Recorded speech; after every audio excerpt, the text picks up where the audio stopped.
De retour devant la caméra. On va faire une nouvelle vidéo. De retour pour vos jeux de mauvais tours. Alors, j'espère que vous allez bien tous. Apparemment, vous êtes encore là, c'est que vous aimez bien ce que je propose. Aujourd'hui, on va voir comment gérer ses émotions, du moins apprendre à les gérer, à les comprendre. Donc, pour répondre à cette question, on va, disons, aborder 3 axes. Déjà, c'est quoi des émotions? Ensuite, à quoi elles servent? Et puis, par rapport à tout ça, comment on les appréhende, comment on apprend, voilà, à les accueillir pleinement. C'est parti, hein, on va y aller dans le vif du sujet, ok? Premièrement, déjà, c'est quoi une émotion? Pour faire simple, une émotion, c'est quelque chose qui est super important dans la vie de chacun, qui est propre à la vie de chacun. Et ça nous permet de comprendre l'environnement, le monde qui nous entoure. Excusez-moi, je bois un coup. Alors, les émotions, on va dire qu'il y en a 6. J'en ai répertorié 6. Des émotions qu'on va dire 6 émotions primaires. Donc, tu as la joie, tu as la colère, la peur, le dégoût, la tristesse et la surprise. Voilà, on va dire que c'est à peu près les 6 émotions primaires. Bon, bien entendu, je ne suis pas une psychologue ou j'ai pas fait des études de malade là-dessus, d'accord, sur la psyché, le psychologique, l'être humain. Je vous dis par rapport à ce que moi je connais. Et ensuite, voilà, ce n'est pas une vérité.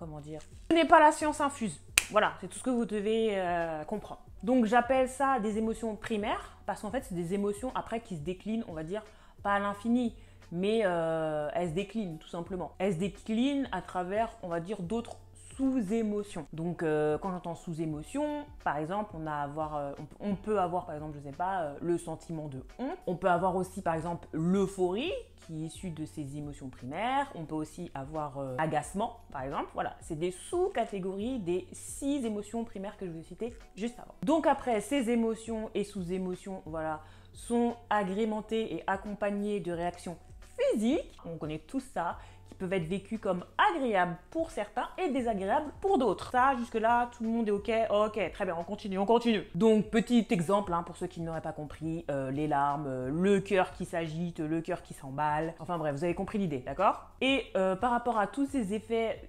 physiques, psychologiques, psychiques, ça reste quand même des émotions qui vont rester brèves et intenses, qui vont être vécues comme agréables ou désagréables selon les circonstances et selon chacune des personnes, et qui en fait agissent comme un filtre dans votre environnement. Je vais vous expliquer pourquoi je dis ça plus tard. Vous comprendrez. Vous comprendrez doucement, doucement. Je vais vous dire. D'accord? Donc ça, c'est les bases. Mais si vous voulez un petit teaser, un petit teasing, en gros, c'est les émotions qui vont piloter vos choix et vos décisions et vos comportements, voilà, dans votre vie, tout simplement. Donc c'est pour ça que je vous dis que elles sont un filtre dans votre monde, dans le monde dans lequel vous vivez. Ok? Vous avez un petit peu compris l'idée, je suis sûre, parce que j'explique tellement bien. I'm so happy to be here to give you some acknowledgement. Oh my god!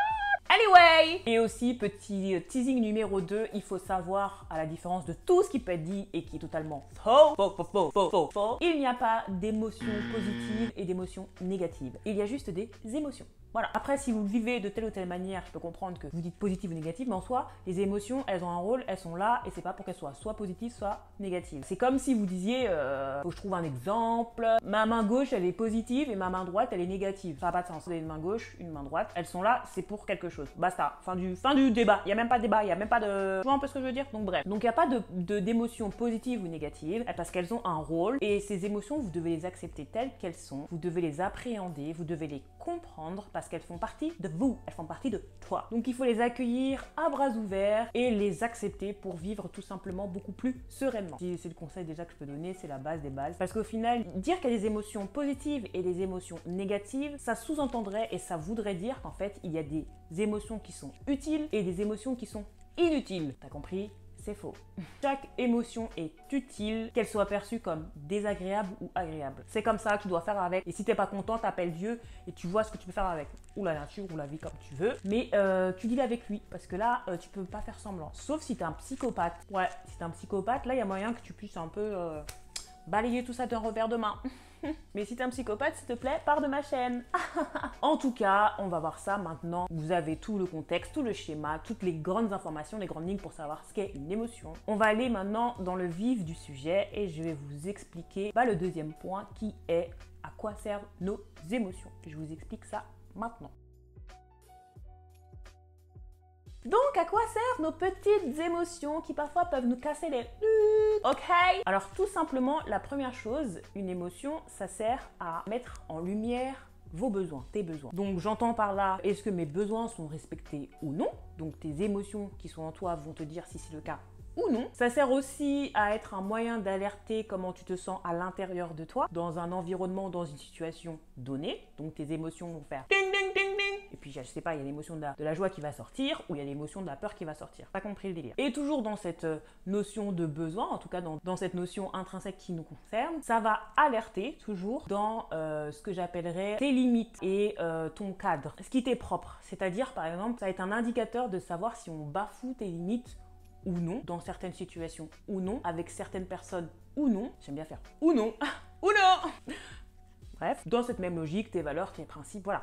Ça va être une alerte pour savoir en fait, par rapport, si tu es en face d'une personne et que vous discutez d'un truc, telle émotion va sortir et ça va te dire ce qu'il dit là c'est un peu de la D, je suis pas du tout d'accord avec lui, c'est un pauvre con ou une pauvre conne. Ou en face, je sais pas, t'es là, oh mais ce qu'il dit, tu vois, on est en connexion, j'adore ce qu'il ou elle dit, voilà, ou t'es dans un endroit et tu te dis mais putain mais qu'est-ce que je fous là? Ou au contraire t'es dans un autre endroit et tu te fais mais pourquoi je suis pas venu plus tôt? Voilà, c'est dans cette idée-là. Donc alerter un peu tout ce qui est en lien avec tes limites, tes principes, tes valeurs. Ok? À quoi ça sert? Donc à mettre en lumière tes besoins. Ça sert aussi à s'adapter à certaines situations, aux situations de la vie quotidienne, aux situations que tu peux vivre ou que tu vis tous les jours ou de manière récurrente. En tout cas, des situations que tu peux vivre dans ta vie, point barre. Pourquoi? Parce qu'en fait, ça va être toujours dans ce système d'alerte, voilà, de garde-fou. Ça va t'alerter dans certaines situations et ça peut te protéger. Par exemple, si tu sors le soir et que tu dois rentrer toute seule le soir, si tu es un peu insécure, tu vas avoir un sentiment de peur et ça va t'alerter, tu vas être beaucoup plus alerte sur des choses qui t'entourent. Les meufs, on connaît de faire style qu'on a des écouteurs alors que...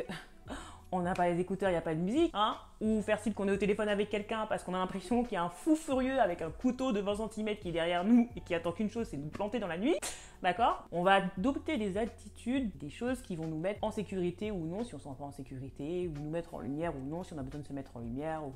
Vous avez compris l'idée. J'ai pris le côté de l'agression parce que je pense que ça parlera à plus de filles qui me regardent. On connaît. Donc ça sert aussi à ça. Et pour être toujours dans cet esprit, hein, de manière générale, bah, ça sert à nous... Et ça depuis la nuit des temps, je n'invente rien. Il n'y a pas besoin de faire bac plus 12 pour le comprendre, pour le coup. Sauf si tu comprends pas, c'est que là, vraiment, il va falloir revoir les bases, ma belle. Je dis ça, mais j'aime pas trop les gens qui disent ma belle. Bon, après, j'aime bien aussi dire ma belle. Bon, bref. En gros, elles nous permettent de réagir rapidement, ou en tout cas en corrélation avec certaines situations. C'est un peu en lien de ce que je disais avant quand je vous donnais des exemples. Pour illustrer mes propos, dans l'idée, ça serait par exemple, on a peur parce qu'il y a une situation de danger, on a de la joie, ou on a du bonheur parce qu'on est dans une situation de joie, d'extrême joie, qui nous rend heureux, je sais pas, par exemple un mariage, vous vous mariez, je sais pas, vous avez un enfant, voilà, situation extrême de joie, bonheur absolu, ok? Vous pouvez aussi avoir par exemple la tristesse quand vous êtes dans un moment par exemple de désalignement, je sais pas, par exemple quand vous faites quelque chose qui n'est pas du tout dans vos valeurs, qui n'est pas du tout, je sais pas, voilà, et ça vous rend triste, ça vous rend pas bien. So, c'est des émotions qui vous permettent de vous recentrer et de comprendre ce qui se passe en vous, en fait. À chaque fois, reconcentrer sur vous, dire « Ah, il se passe ça, mais qu'est-ce que ça veut dire ?» Donc, comme je vous l'ai dit, à quoi ça sert, les émotions? Donc, ça sert à mettre en lumière vos besoins et ça sert aussi à s'adapter dans les situations. Et le troisième point dans cette petite catégorie de à quoi servent nos émotions, ça sert à vous créer du lien. Qu'est-ce que je suis content quand ma vidéo se coupe? Oui, donc parce que là, vous allez voir ça, c'est tout lisse, mais tout s'est coupé. J'ai dû recommencer. Donc, reprenons. Alors, ça sert, comme je l'ai dit, à créer du lien. Ça permet d'être guidé dans tes interactions, voilà, avec le monde, avec les autres, avec tout ce qui t'entoure. Voilà, en gros, c'est un moteur fort de communication. C'est le mot moteur fort de communication. Exemple très simple, dans tes relations amoureuses, voilà, le fait que tu aies des émotions, voilà, ça te permet de créer du lien du coup dans tes relations amoureuses, dans ton travail, tout simplement, dans ton désir d'appartenance, oui, je t'assure que c'est aussi le cas, le fait d'avoir ce désir d'appartenance, c'est la résultante des émotions importantes pour toi, sentiment d'appartenance. Ça t'aide aussi à développer une certaine empathie avec le monde, avec les gens qui t'entourent, dans un certain environnement, voilà. Le fait d'avoir cette empathie, tu vas plus te sentir connecté avec certaines personnes plus que d'autres, avec certains endroits plus que d'autres. Bon, après, si tu as no empathy, it's not my business. Je vous le redis, les psychos on the side. Mais voilà, c'est important d'avoir de l'empathie, surtout si tu veux, voilà, si tu as plus d'atomes crochus et que tu vas appartenir à un certain monde. Avoir de l'empathie, c'est important. Et surtout, on est là pour nous, hein, on est là pour toi, ma belle. Donc, le fait de pouvoir créer ces liens, c'est surtout la possibilité d'avoir ce sentiment d'être comprise et entendue. Si tu n'es pas connecté avec tes propres émotions, tu pourras pas les communiquer avec les autres, avec les endroits où tu es. Et donc, du coup, on pourra ni te comprendre, ni t'entendre, ni voilà. Donc, c'est important d'avoir ce schéma-là aussi qui te permet d'être comprise et entendue. Nous-mêmes, nous savons qu'en tant que femme, surtout en tant que femme, c'est super important d'être comprise et entendue. Donc voilà, pour résumer ce petit point, à quoi servent nos émotions? Elles servent à mettre en lumière nos besoins, à s'adapter aux situations et à créer du lien. Maintenant qu'on a vu dans le premier point ce qu'est une émotion, dans le deuxième point, à quoi elle sert, on va vraiment voir comment les analyser, les comprendre, parce qu'on est là pour ça, vous êtes là pour ça, tu es là pour ça, il me semble. Donc allons dans le vif du sujet. Donc, comme je vous l'ai dit, il est impossible de supprimer ces émotions. Comme je vous l'ai dit, les émotions, elles sont là. Si elles sont là, autant faire avec. Donc, il va falloir les comprendre, les analyser et les accueillir à bras ouverts. Donc maintenant, tu vas me demander, mais Émilie, comment on fait? Comment on fait? C'est un peu le titre de ta vidéo, bordel de shit. Eh ben, je vais pas te faire un long pavé, je vais pas te dire des trucs, voilà, qui viennent d'études incroyablement... Bon, bien que les études le prouvent également, mais n'attends pas un truc de fou. Déjà, il y a une chose simple que tu vas devoir faire systématiquement pour que ça devienne une habitude et que tu puisses comprendre et analyser tes émotions. Donc, la première des choses que tu vas devoir faire, c'est te poser 2 questions. Très simple. Qu'est-ce que je ressens? Oui. Tu t'attendais à un truc de malade, un truc de baiser. Non, non, non, non, non. Qu'est-ce que je ressens dans l'instant T, dans cet environnement précis, avec cette personne? Qu'est-ce que je ressens? Ça, c'est la première question que tu dois te poser, dans la première chose que tu dois faire. Et la deuxième question, dans la chose que tu dois faire en premier, c'est de savoir pourquoi je ressens ça avec cette personne. Pourquoi je ressens ça dans cet endroit? Pourquoi je ressens ça quand je suis ici? La première chose des choses que tu dois faire, la base des bases, comme j'adore dire, c'est de se poser systématiquement ces 2 questions, comme passe-partout. Le deuxième point que je peux te donner, par expérience, je dis ça comme si j'avais 50 ans, bah, ça serait à l'issue de ces 2 questions, pouvoir y répondre en analysant qu'est-ce que je ressens. Donc déjà assimiler les 6 formes primaires d'émotions, les émotions en tout cas que tu connais de base, et qu'est-ce qu'elles veulent dire, et trouver la réponse à chaque fois. C'est pas plus compliqué que ça, madame. Oui, madame. Tu pensais vraiment que j'allais te donner un truc de fou et que Instagram, les trucs de fou avec les listes comme ça, les 12. Non, non, non, non, non, il n'y a pas de ça avec moi ici. C'est pas du fake.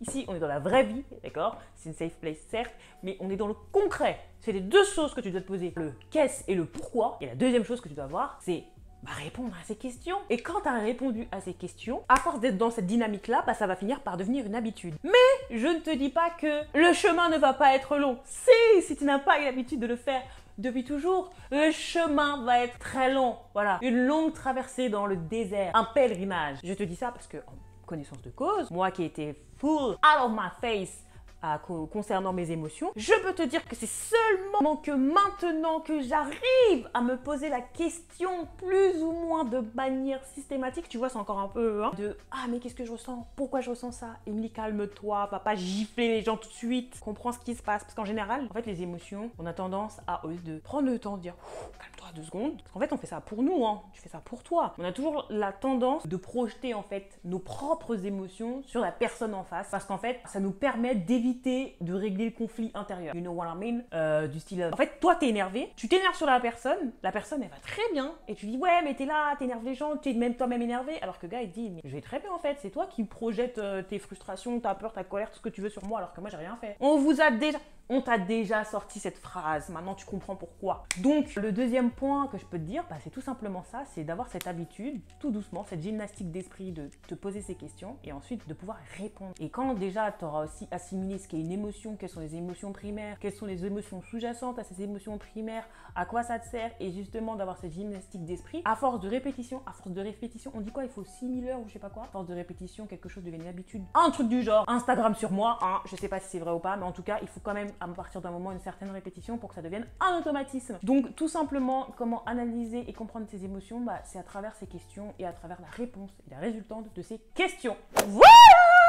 Vidéo format assez court, concis, rapide, intéressant et galvanisant comme j'aime, parce qu'on est chez moi, on est chez vous. Donc si cette vidéo t'a plu, je t'invite, parce qu'il faut donner de la force, faut donner de la force par pitié, j'ai envie d'être la nouvelle Beyoncé de France. Je te l'ai dit, la nouvelle Beyoncé de France, France. Donc, je t'invite à t'abonner, à mettre un petit like et surtout, fais-moi un retour de toi, de tes tips sur comment tu gères un peu, comment tu deals avec tes émotions. J'espère que ça vous aura plu. Bon, on se dit à la semaine prochaine. I'm so happy to see you again. Ok, mes petits cupcakes. Je vous fais des gros bisous, mes girls, et on se dit à la semaine prochaine. Je suis trop contente de ce que je suis. J'adore, franchement. Pourquoi j'ai pas fait YouTube avant? Anyway, bisous.